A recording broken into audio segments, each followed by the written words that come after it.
నమస్తే. నేను మీ బాబీ వర్ధన్. బాగున్నారా? వీళ్ళందరూ బాగుండాలని, మీరు బాగుంటేనే నేను ఈ కార్యక్రమాలు ఎలాంటి అవరోధం లేకుండా చేస్తానని గతంలో చెప్పినట్టే మీ ప్రోత్సాహం నాకు ఉత్సాహం.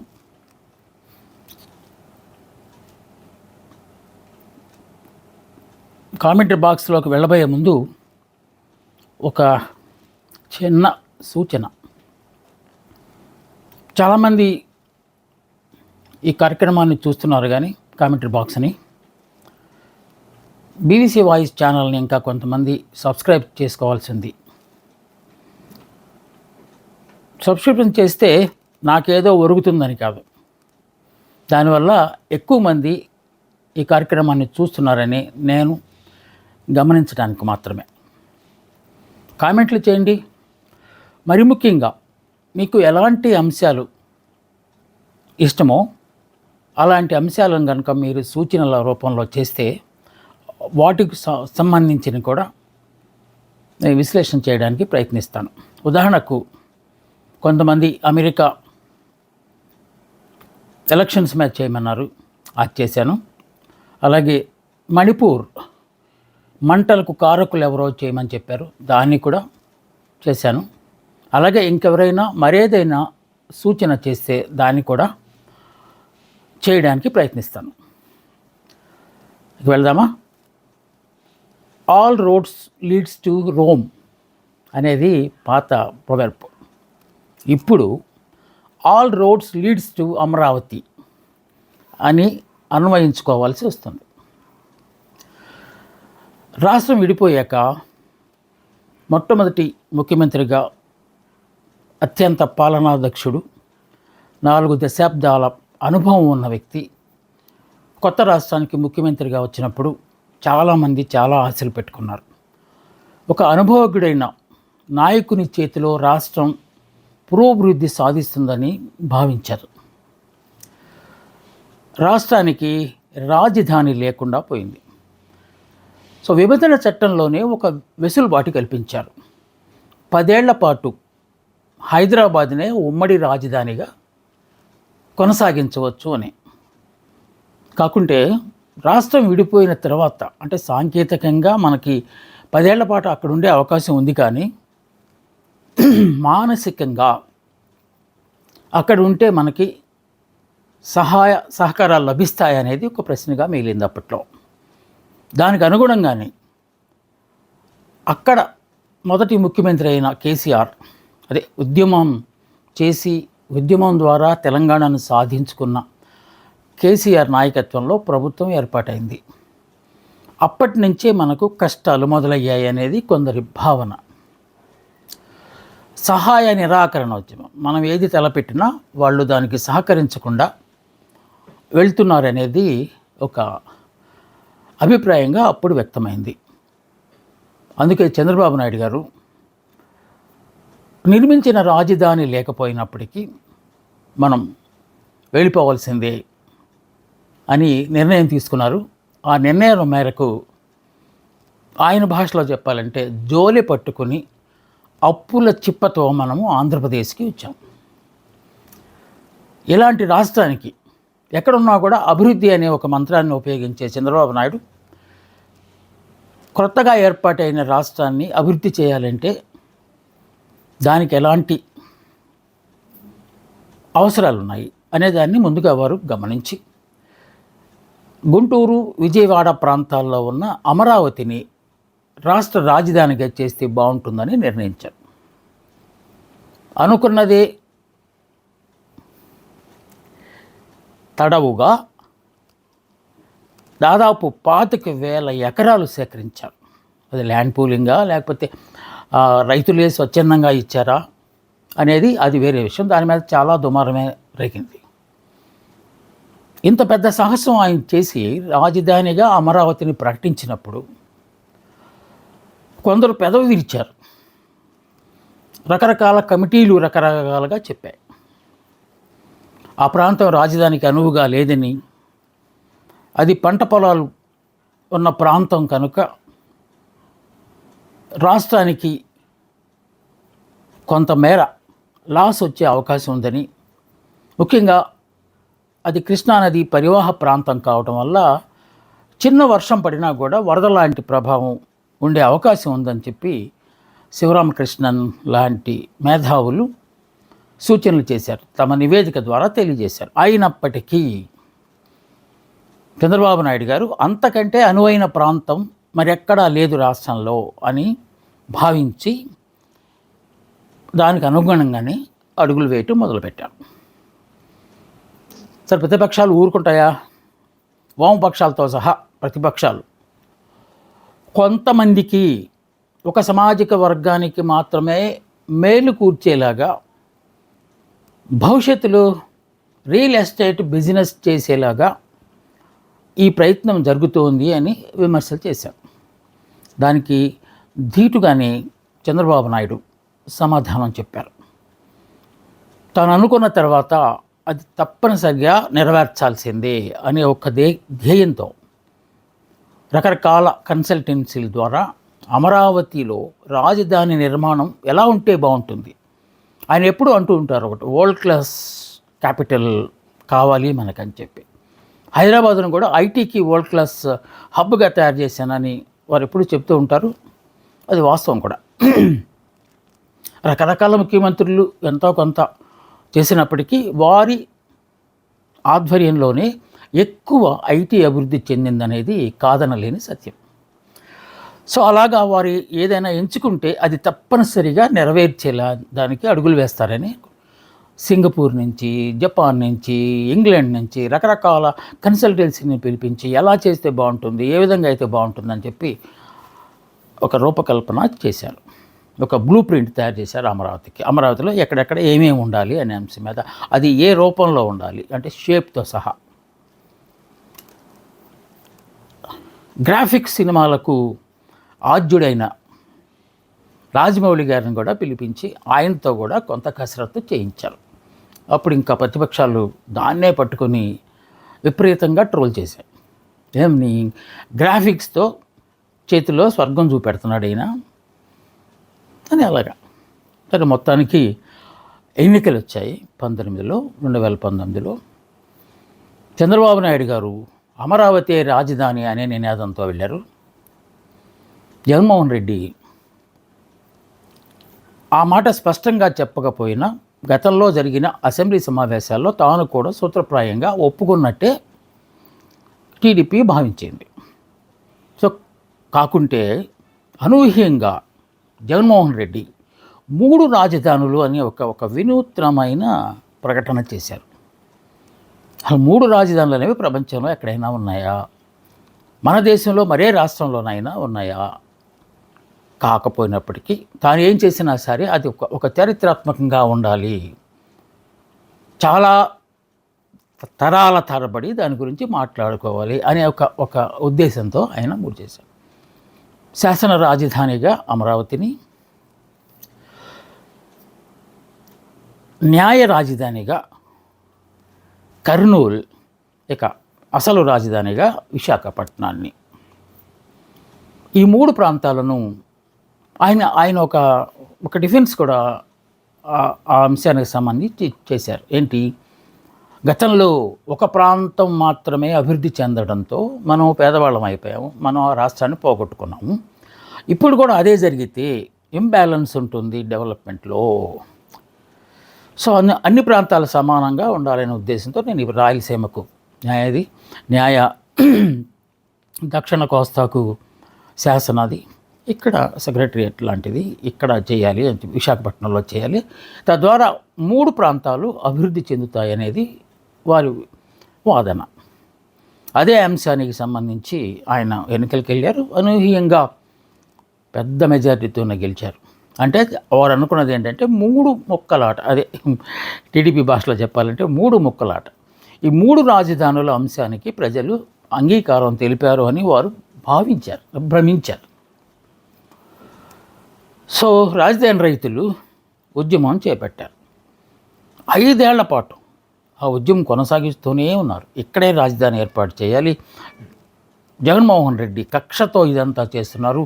చంద్రబాబు నాయుడు లాంటి అనుభవజ్ఞులైన నాయకుడు చేసిన ఈ నిర్ణయాన్ని మార్చడానికి జగన్మోహన్ రెడ్డికి హక్కు లేదు లాంటి నినాదాలతో వారు ఉద్యమం బాట పట్టారు. సమాంతరంగా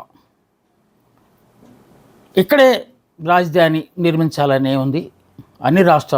అన్ని ప్రాంతాలకు సమానంగా అభివృద్ధి ఫలాలు అందాలి అని చెప్పి ఇంకొక వర్గం కూడా ఇక్కడ అదే ఒకళ్ళ మీద ఒకళ్ళు హైడ్ అనో లేకపోతే తెలుసు కదా స్పాన్సర్డ్ అనో పేమెంట్ చేస్తే వచ్చారనో వాళ్ళ మీద వీళ్ళ మీద వాళ్ళు నినాదాలు చేసుకుంటూ వచ్చారు. 5 ఏళ్ల పాటు విశాఖపట్నానికి సంబంధించి కాస్తంత అభివృద్ధి జరిగినట్టే అందరూ భావించారు. అమరావతిని పూర్తిగా విస్మరించాననే ఒక భావన కూడా అప్పట్లో వచ్చింది. కర్నూలులో రాజధాని కంటే ముందు కొన్ని లోకాయుక్త, హెచ్ఆర్సీ అలాంటి వాటిని అక్కడ ఏర్పాటు చేశారు అప్పటికి. ఇక న్యాయ రాజధాని కోసం అడుగులు పడినట్టే అనిపించింది. దానికి రాయలసీమ వాళ్ళు కూడా చాలా సంతోషపడ్డారు. శ్రీబాగ్ ఒప్పందంలో కనీసం ఇదైనా మనకి దక్కింది అనే ఒక ఆనందాన్ని వాళ్ళు వ్యక్తం చేసిన నేపథ్యంలో మళ్ళా 2024లో ఎన్నికలు రావటం, ఆ ఎన్నికల్లో మళ్ళీ చంద్రబాబు నాయుడు గారు అమరావతిని ఏకైక రాజధానిగా చేస్తాను అని చెప్పి ప్రకటన చేసి ఆ నినాదంతోనే ఎన్నికలకు వెళ్ళటం, ఈసారి కూటమి ప్రభుత్వం ఏర్పాటుకు అది సహకరించిందనేది చెప్పాలి. అంటే మళ్ళీ ప్రజలు ఏకైక రాజధానికే ఓట్లు వేశారు, గెలిపించారు. అనూహ్యంగా కేవలం 5 ఏళ్ల పాటు మాత్రమే పరిపాలన కొనసాగించిన, అత్యంత ఘనమైన మెజారిటీతో రాష్ట్రాన్ని పరిపాలించిన జగన్మోహన్ రెడ్డికి కేవలం 11 సీట్లు మాత్రమే ఇచ్చి 3 రాజధానులు మాకు అక్కర్లేదు అని తెలియజేసినట్టు అయ్యింది అని కూటమి ప్రభుత్వం చెప్తూ వచ్చింది. ఇప్పుడు ఏం జరుగుతుంది? సో రాజధానిని కూటమి ప్రభుత్వం అధికారంలోకి వచ్చిన కొన్ని రోజుల్లోనే చకచక పనులన్నీ సాగిపోయాయి. ఒకసారి ఆ రాజధాని ప్రాంతాన్ని చూసి చంద్రబాబు నాయుడు గారు కన్నీళ్ల పర్యంతమైనట్టు కూడా వార్తలు వచ్చాయి. అంటే అది ఒక అడవిలాగా, దిక్కు మొక్కు లేని ఒక ప్రాంతంలాగా పిచ్చి మొక్కలు మలిచిపోయి ఉండటాన్ని చూసి ఆయన దుఃఖపడినట్టు వార్తలు వచ్చాయి. అంతే, వెంటనే పనులు పురమాయించి క్లీనింగ్ ఆపరేషన్ చేశారు. బుష్లన్నీ తొలగించేశారు. అంటే వీడింగ్ ఆపరేషన్ అంటాం కదా, ఒక రోడ్డు కానీ ఏదైనా వేయాలంటే మనం వీడింగ్ ఆపరేషన్ చేస్తాం. అది చేసి చక్క దానికోసం కొన్ని కోట్లు ఖర్చు పెట్టారు. తర్వాత రహదారులన్నీ బాగు చేశారు, వీధి లైట్లు వెలిగించారు. కానీ 1 మాసం తిరిగే లోపే రాజధాని దగదగా మెరిసిపోయేలాగా తయారు చేశారు. దాన్ని బట్టి జనాలకి ఒక ఆశ కలిగింది.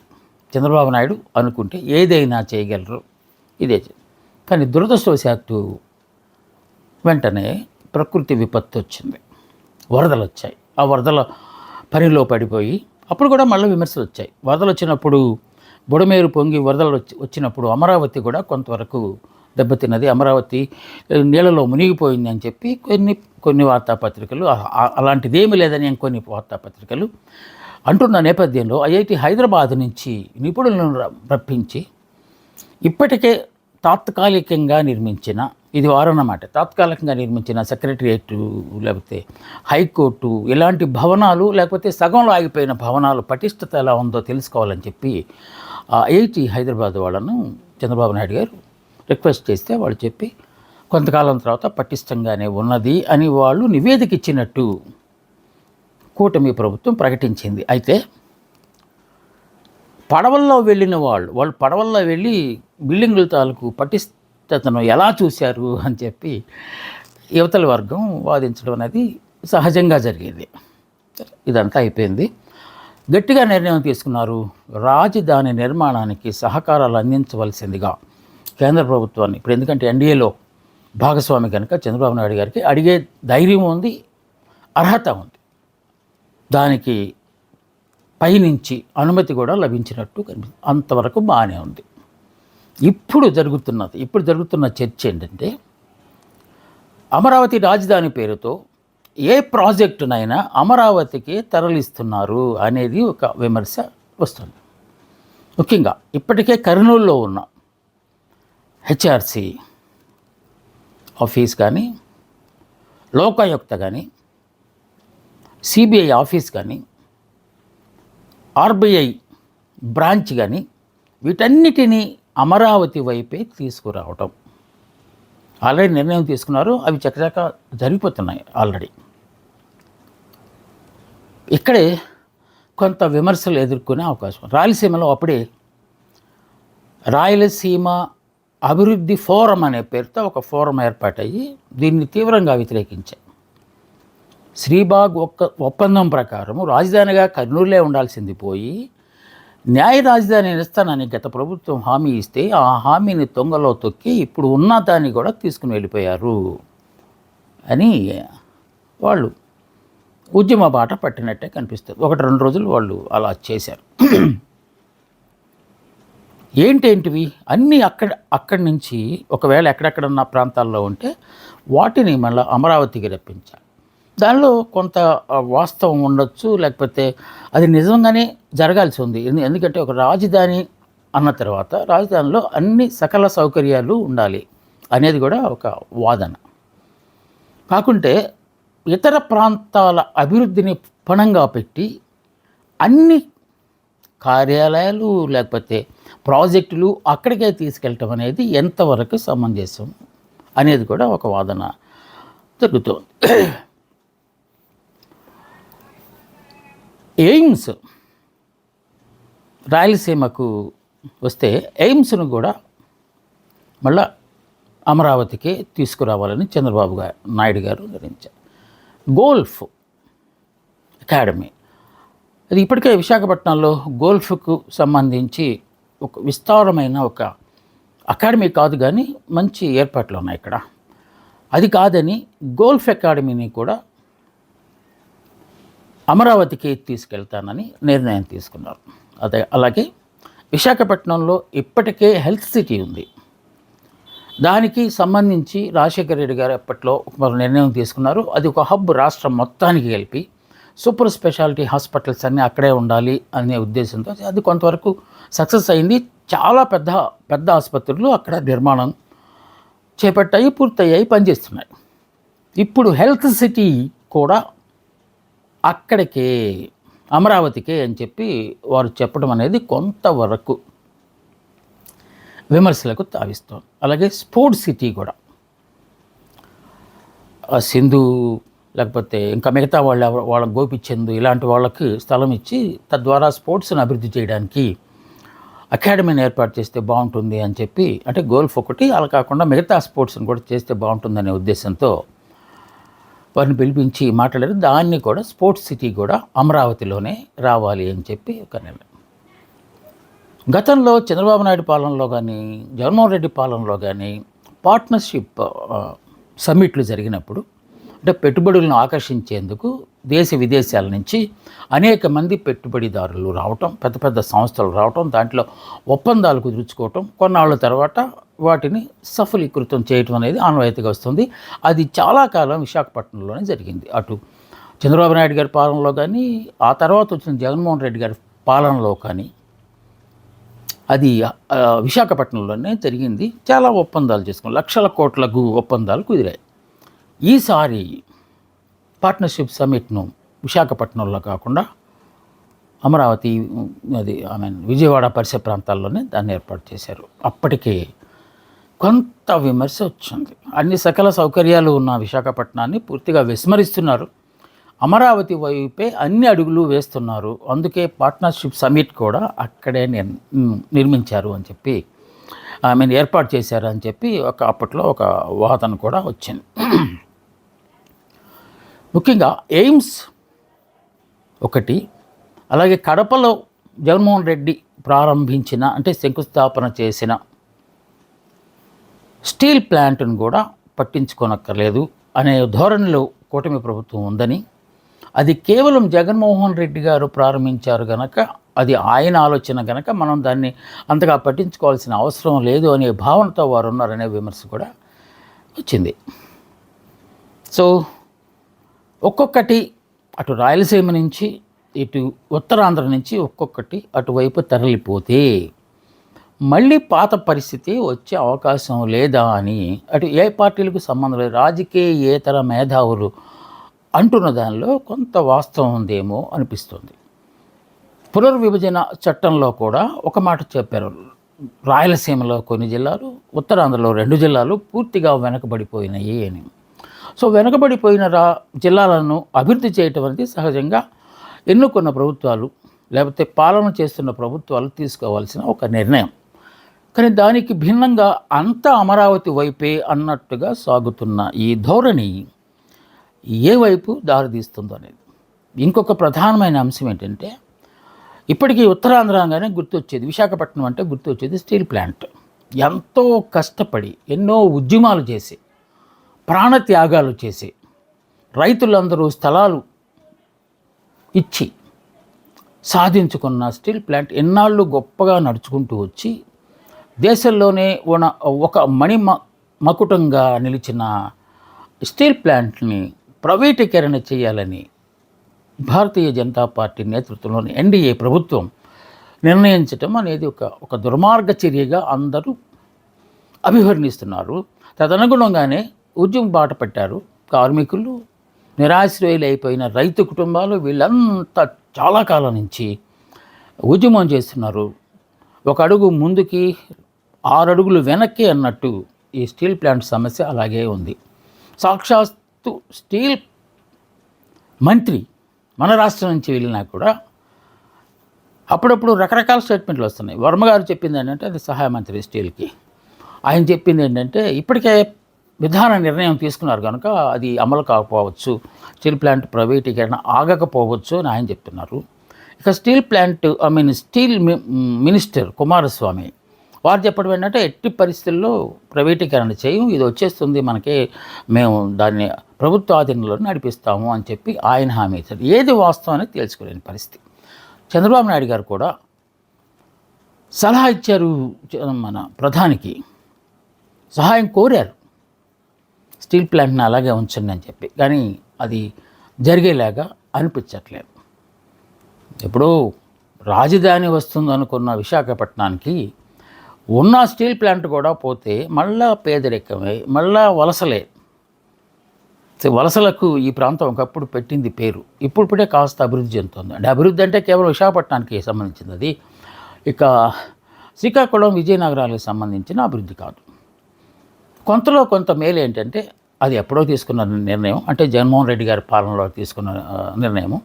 ఇంకా కొంచెం ముందే మన చంద్రబాబు నాయుడు గారు 19లో భోగాపురంలో ఒక అంతర్జాతీయ వరల్డ్ క్లాస్ ఎయిర్పోర్ట్ నిర్మించాలని అది ఒకటి వచ్చింది. ఎయిర్పోర్ట్ నిర్మాణం వల్ల ఈ ప్రాంతానికి, ఉత్తరాంధ్ర ప్రాంతానికి ఒదిగేది ఏముంది, అది పెద్ద వాళ్ళందరికీ పనికొచ్చిన సమస్య అనే ఒక వాదన ఉన్నప్పటికీ అంతర్జాతీయంగా ఒక పెద్ద విమానాశ్రయం వస్తే ఆ చుట్టుపక్కల ప్రాంతాలు తప్పనిసరిగా పారిశ్రామికంగా రకరకాలుగా, అంటే మౌలిక వసతుల రూపకల్పనలో కానీ లేకపోతే మ్యానుఫ్యాక్చరింగ్ యూనిట్స్ కానీ బాగా పెరిగే అవకాశం ఉంది. అది ఎవరు కాదనలని నిజం. సో అదొక్కటి మనకున్నది. ప్రతి పెద్ద ప్రభుత్వ సంస్థనైనా సరే ప్రైవేటు పరం చేయడానికి దానిని నష్టాల బాటలో నడిచేలాగా చేయటం అనేది ఎన్డీఏ ప్రభుత్వం తీసుకున్న ఒక ఎజెండాగా అనిపిస్తుందని చెప్పి వామపక్షాలు ఎప్పటి నుంచో వాదిస్తూ వచ్చాయి. అది వాస్తవమేనేమో అని చెప్పి మన స్టీల్ ప్లాంట్ విషయంలో నిరూపణ అయ్యింది. ఎందువల్లనంటే మెల్లమెల్లగా పెట్టుబడులు పెట్టడం ఆపేశారు. సాధారణంగా ఒక కంపెనీ నడుస్తున్నప్పుడు దానికి విస్తరణ కార్యక్రమానికి నిధులు ఇవ్వటం అనేది ప్రభుత్వాల తాలూకు కనీస బాధ్యత. అది జరగకుండా ఉన్న వాటినే పూర్తిగా నిర్వీర్యం చేసేసి ఉద్యోగులను కొంతమందిని తీసేసి కొంతమందికి వీఆర్ఎస్ తీసుకోమని చెప్పి సలహాలు ఇచ్చి మెల్లమెల్లగా స్టీల్ ప్లాంట్ లాస్లో ఉంది కనుక తప్పనిసరిగా మనం ప్రైవేటు వాళ్ళకి అమ్మేయాల్సిందే అనే వాతావరణాన్ని సృష్టించడానికి శత విధాలా ప్రయత్నిస్తుంది ఎన్డీఏ ప్రభుత్వం అనేది. ఎన్డీఏలో భాగమైన కూటమి నేతలు, అంటే మన రాష్ట్రం ప్రస్తుతానికి మన రాష్ట్రాన్ని పరిపాలిస్తున్న నేతలు ఎన్డీఏలో భాగస్వాములే. సో వాళ్ళు అనుకుంటే తప్పనిసరిగా మన స్టీల్ ప్లాంట్ మనకి దక్కే అవకాశం ఉంది. ఇంకా చాలా చాలా ఐటీ హబ్గా విశాఖపట్నాన్ని చేస్తానన్నారు. కానీ ఈ మధ్య కాలంలో జరిగిన కొన్ని ఒప్పందాలు, ముఖ్యంగా ఐటీ మినిస్టర్ లోకేష్ గారు అమెరికా వెళ్ళినప్పుడు జరిగిన చాలా సమావేశాల్లో కుదిరిన చాలా ఒప్పందాల్లో ఎక్కువ ఐటీ సెక్టర్ని అమరావతికే తీసుకొచ్చేలాగా వారు కూడా ఒప్పందాలు కుదుర్చుకున్నారనేది ఒక ఒక వార్తాపత్రికల్లో వస్తున్న ఒక ఒక ఒక వర్షన్. వారు నిజంగానే పెట్టుబడులు ఆకర్షించడానికి అక్కడికి వెళ్ళారు, చాలామందిని కలిశారు. ఆ కలిసిన నేపథ్యంలో ఆంధ్ర రాష్ట్రానికి పెట్టుబడులు ఎక్కువగా వస్తాయని చెప్పి అందరూ భావించారు. కాకపోతే అన్ని పెట్టుబడులు అమరావతికే వెళ్తున్నాయనేది ఒక విమర్శగా వస్తుంది. ఐటీ హబ్ నిజమే, దానివల్ల అనేక ఉద్యోగ అవకాశాలు, ఇప్పుడు టీసీఎస్ రాబోతుంది. టీసీఎస్ వస్తే ఉద్యోగాలు వచ్చే మాట వాస్తవమే. కాబట్టి అది సాకారం అయ్యేదాకా కొంచెం సందిగ్ధతే మనకుంటుంది. మళ్ళీ సడన్గా దాన్ని మళ్ళీ అమరావతికి తీసుకెళ్తారేమో అనే ఒక ఆందోళన కూడా జనం మధ్యలో ఉంది. సో పాత మిస్టేక్స్ని మళ్ళీ చేసి ప్రాంతీయ విభేదాలు వచ్చేదానికి కారకులు కాకూడదని అందరూ కోరుకుంటారు. ఎందుకంటే ఒక దార్శనికుడు, అది 2047, అప్పుడు 2020 అనేవారు, ఇప్పుడు 2047 అనే ఒక ముసాయిదాతో చంద్రబాబు నాయుడు బయటకు వచ్చారు. దాన్ని అమలు చేసే దిశగా వారు అడుగులేస్తున్నారు. చాలా గొప్ప గొప్ప అంశాలు దాంట్లో పెట్టారు. By 2047 Andhra Pradesh will be the greatest and one of the best states in the world అనేలాగా చేస్తాను అని చెప్పి ఆయన అంటున్నారు. సో 47 అంటే చాలా చాలా సమయం పడుతుంది.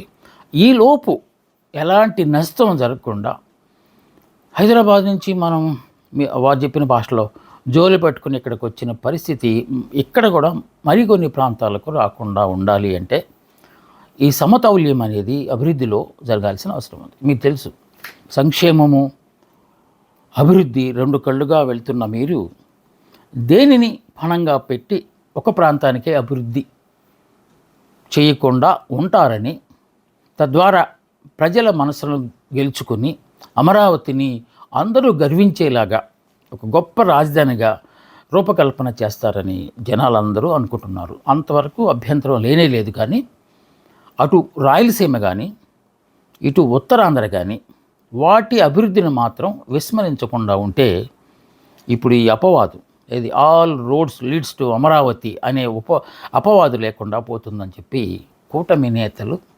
గ్రహించాలని మనము ఆశిద్దాం. ప్రజల తరపున మనం కూడా వాళ్ళని కోరదాం. ఇది ఈ అంశానికి సంబంధించిన విశ్లేషణ. మీకు ఇష్టమైందని భావిస్తూ నమస్తే, మీ బాబీ వర్ధన్.